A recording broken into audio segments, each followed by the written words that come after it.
It's Wednesday night at Gamer Sanctuary. Time for the final week for the Ora Recentes campaign. Look for a full write-up on the entire story for the campaign on our blog sometime soon. Suffice it to say, it has been a bloodbath every week. Aside from the first week, every single week has been a draw between the Imperial and the Xenos side. So we're hoping to break that stalemate today. Wrote up another special mission for it. We'll go over that when I go over my army list. I will get a chance to play today because we have 5 Imperial players and only 4 Xenos, so that's good for me. Let's take a look and see what I'm bringing. All right, today's mission is 1850 points. This is not everything I have, but it's everything I have out at the moment. I have 2 squads of Wraithguard in Wave Serpents with scatter lasers and shuriken cannons. I have my Farseer on a jet bike, Singing Spear, Mantle of the Laughing God, 4 jet bikes, 1 with a shuriken cannon, and a Spirit Seer with the Spear of Teflis and the Guardian Helm to protect him from challenges.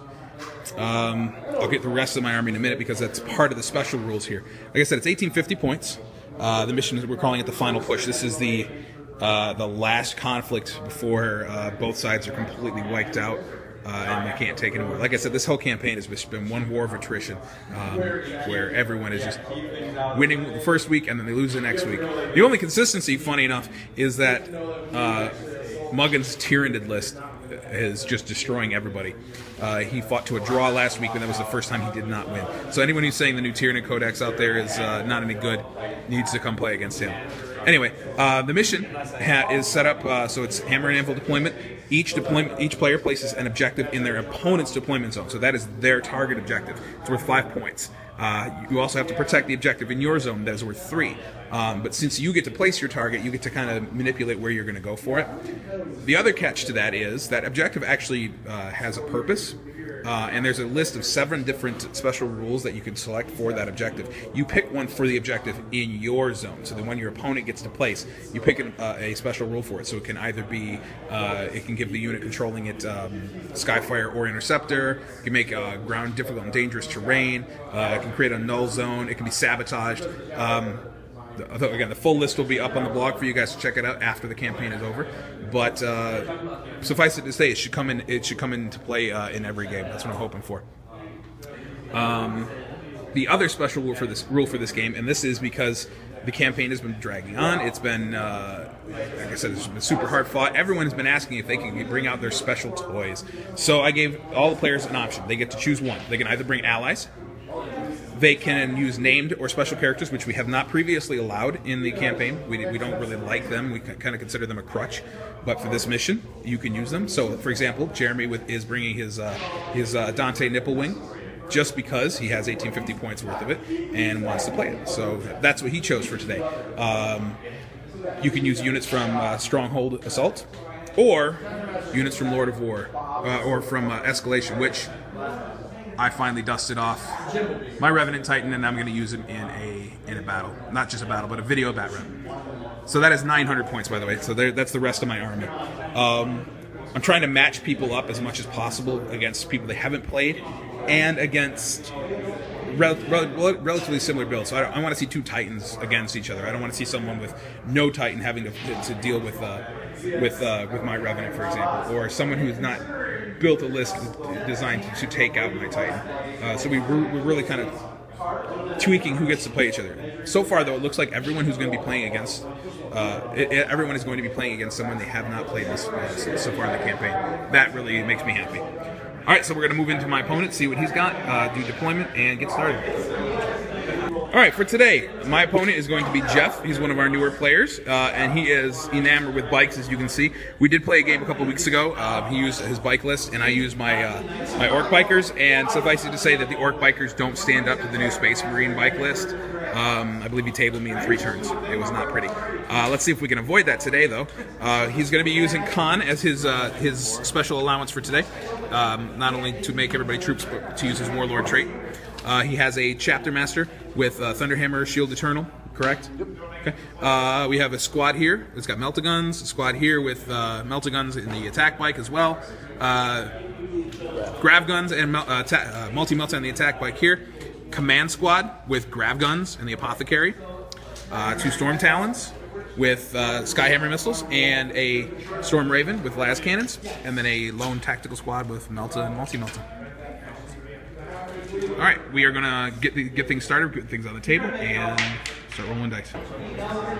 Here we have a shot at the table. Deployment, like I said, is hammer and anvil. I have all my stuff as far back as I can comfortably place it because, thanks to Khan, everything in Jeff's army is going to take a scout move and then be in my face in turn 1. He does have the first turn, but I will try to seize. We'll see if I can make anything out of that. No night fighting.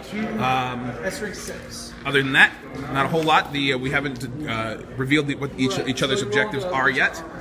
We don't do that until we actually have a troop unit on the objective who can use it, and you actually feel like using it. So it might never come into play. It might come into play right off the bat. Who knows? The only other news I have to share is that my psychic powers are absolute crap.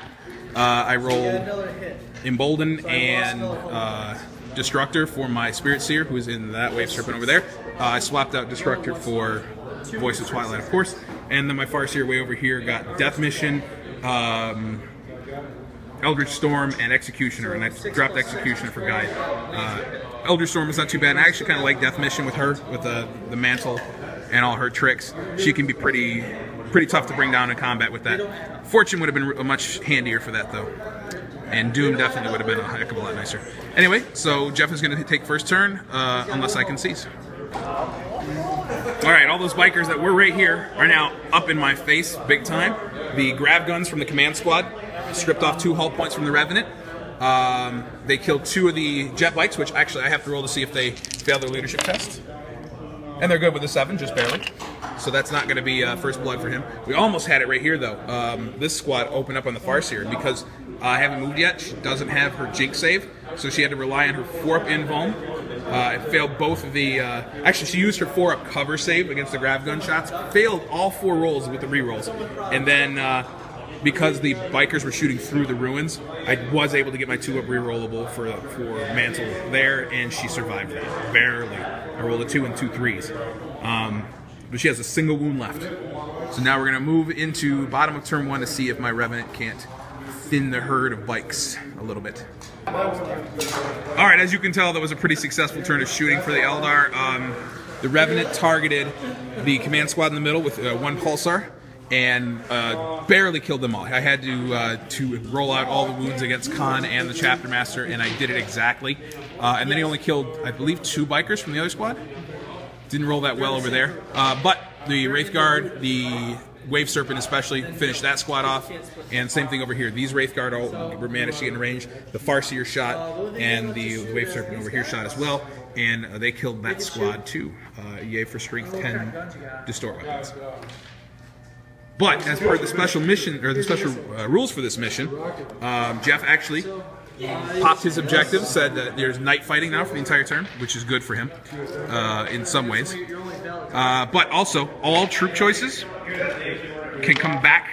Troop choices, when they're killed, go into ongoing reserve. So he's actually going to be able to bring all those models right back on the table, except for the command squad, unfortunately.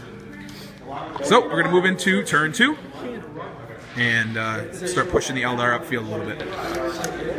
In the top of turn 2, both of the bike squads that were destroyed came back from ongoing reserves, and Jeff's air wing arrived.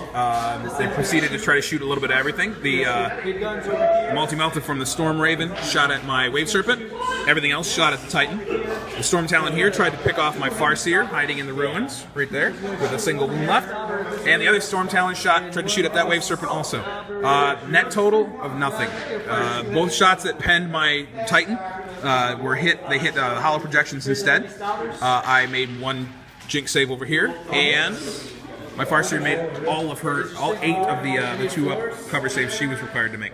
So we're going to move into bottom of 2. I have nothing in reserve, and we'll try to put some more bikes back into reserve for Jeff. I got to figure out what I'm going to do against those flyers. I don't have a whole lot. All right, we're going to trigger a conversation in the comments here. You tell us what do you think is more broken, the Revenant Titan or Wave Serpents? The Revenant took out that bike squad right down there, and that one over there. It did need to use his missile launchers, though, to finish off the last biker from that. But each of the Wave Serpents managed to get a lucky snapshot in with their scatter laser. This one hit, I believe, 5 or 6 times total with twin link serpent fields and shuriken cannons, snap firing on everything.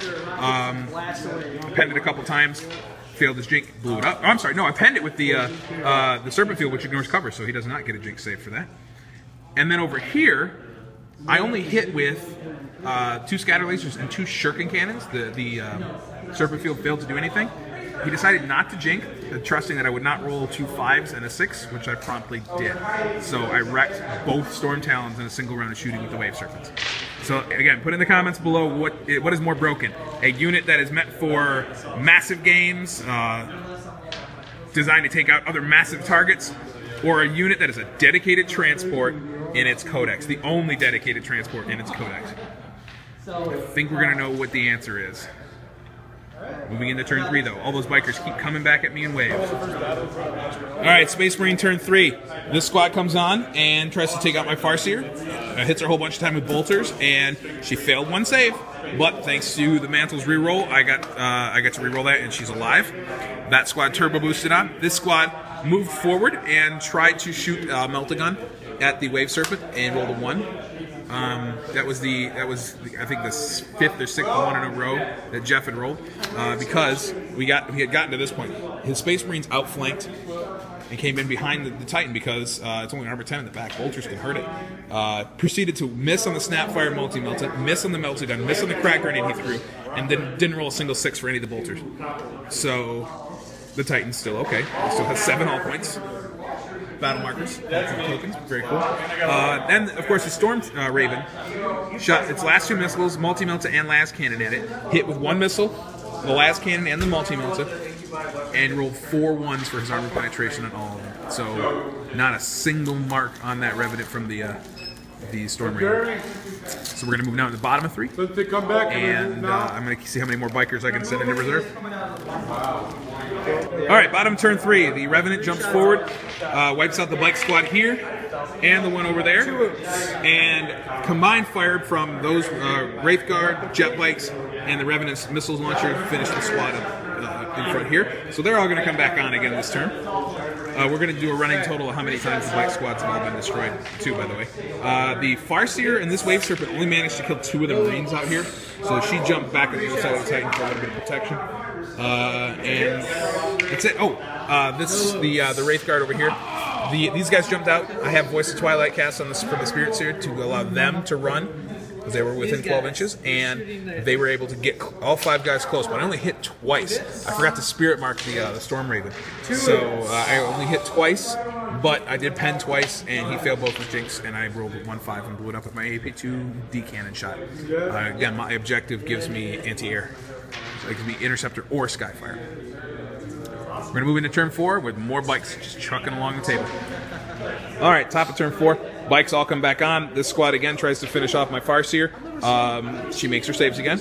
Squad here in the middle and on the left flank both spread out a little bit to not take as many hits from my D weapons. And back over here, the Marines. Jeff's dice kind of abandoned him, and so I encouraged him to use the Fresh Coast dice we gave him from Food Hammer. And he proceeded to roll 1 and a 2 for his multi-melta and Melting-Gun shot, so I feel guilty about that. But he did strip a hull point off with a bolter. So I'm down to 6 hull points thanks to bolter shots.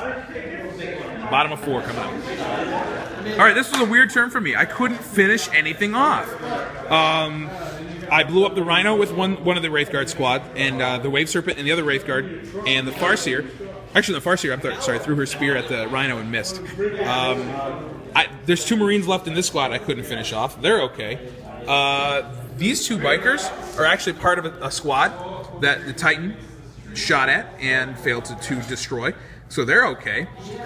Those 2 bikers are from another squad the Titan shot at, as well as the jet bikes. I'm sorry, the jet bike shot over here too. Anyway, the point is, 2 guys here, 2 guys here, 2 guys here, and this full squad with the attack bike losing a wound from the Wave Serpent way off over there. So nothing is going to be able to come back onto the table this turn. This is interesting. So we'll see if we can actually get close enough to those meltas and do some damage to my guys. Alright, top of turn 5. You notice that Farseer Natalia is no longer there. That's because the bikers came around the corner, shot at her, did nothing. Of course, rerollable cover save was awesome. But then hammer a Raptor to death, just ran her down. These Marines also shot at her and charged in, and were not unnecessary. In other news, though, I lost one of my jet bikes to shooting, and then draw combat here when they assaulted it. But the Revenant was assaulted by these 2 bikes. I managed to kill one, but he crack grenaded me and took off all points. So it's actually a draw combat. So now we are going to move into the bottom of turn 5 and see if I can't. I got to still hold that objective and try to push towards this one. So we'll see. Bottom of turn 5. I kind of spread all my Wraith Guard around here to be able to kill off those last 2 Marines, and I killed all but one of the bikers here with some combined fire from the Wave Serpents also. The Titan managed to squish the last biker fighting him with its stomp attack, and the Guardian actually killed a Marine in combat, and then he used hit and run to get away. So there's one biker chilling right there. I'm not close enough to hold that. So we're going to move into turn 6. We got to roll first to see if we get turn 6. You want me to roll or you got it? I'll go ahead. The game's going to end right here in turn 6. So I have 3 points for holding my objective, plus I got Warlord and First Blood. I do not have Linebreaker. He got Warlord, but because this model is running, he cannot hold an objective. So we are 3, 4, 5 to 1 for an Eldar victory. So, hit and run?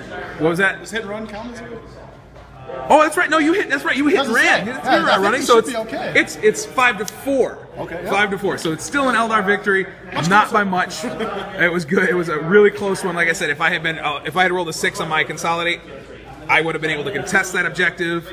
But he was able to run away and grab it, which was a really smart move, actually. But if it had gone on to turn 6, we would have had 2 more squads of bikers coming on, and the Rhino too. The Rhino could have outflanked also. It would have been all kinds of troopers back on the table again. I only lost 3 jet bikes on my Farseer, though. I think between the ridiculousness that is the Revenant and the always ridiculous Wave Serpents, it was just going to be a tough matchup. Although I think Jeff did finally figure out how to tackle that Revenant. If you can get close enough to it and just tie it up, it's not very good in combat. Stomps can be effective against swarms, but against Space Marines, they're not really going to do much. So that was pretty good. And then yes, Jeff should roll something other than ones. That is his new motto for his next game. Thanks again for watching. Again, check out the blog. We're going to have a lot of info on the entire campaign. I'm going to do a massive kind of fluffy write-up telling the story of Ora Recentes, and I'll have links to the Google Docs that have some of the mission write-ups we use, so that you guys who are watching can download all this stuff and enjoy this campaign. But so far, this has been a lot of fun, and I love really proving that the point that 40K is a narrative game, and it's best when you play it with your buddies and you try to tell a story. So thanks again for watching. World Star. What was that? Oh, how did your Hierophant do? Over here we had a Hierophant versus Warhound battle too. He went down, but the Hive Tyrant Muggus flew in and warp lanced him right out of his brain. Nice. Into you hit the Princeps pilot. Yeah. Nice. And he just exploded, and it was amazing. That's his 2nd Titan in his belt. That's awesome. In his championship belt.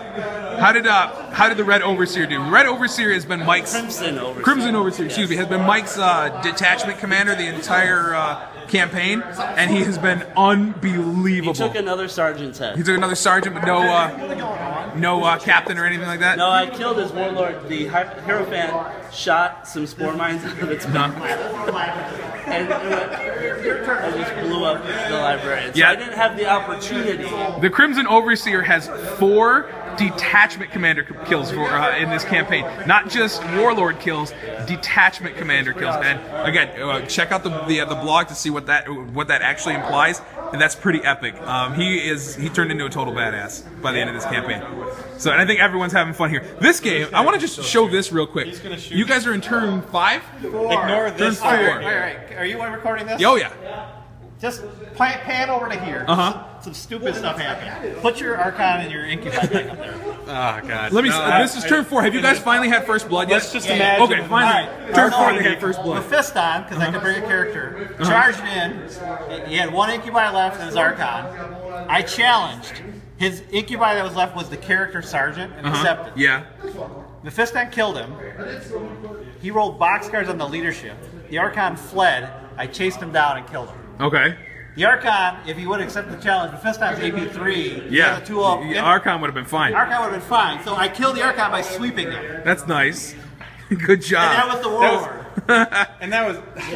And it's funny. This whole campaign has been. This whole campaign has been full of moments like That was that. after the Archon That's awesome. finally, in turn 2, Killed scouts. This is Killed your scouts. detachment commander, Archon.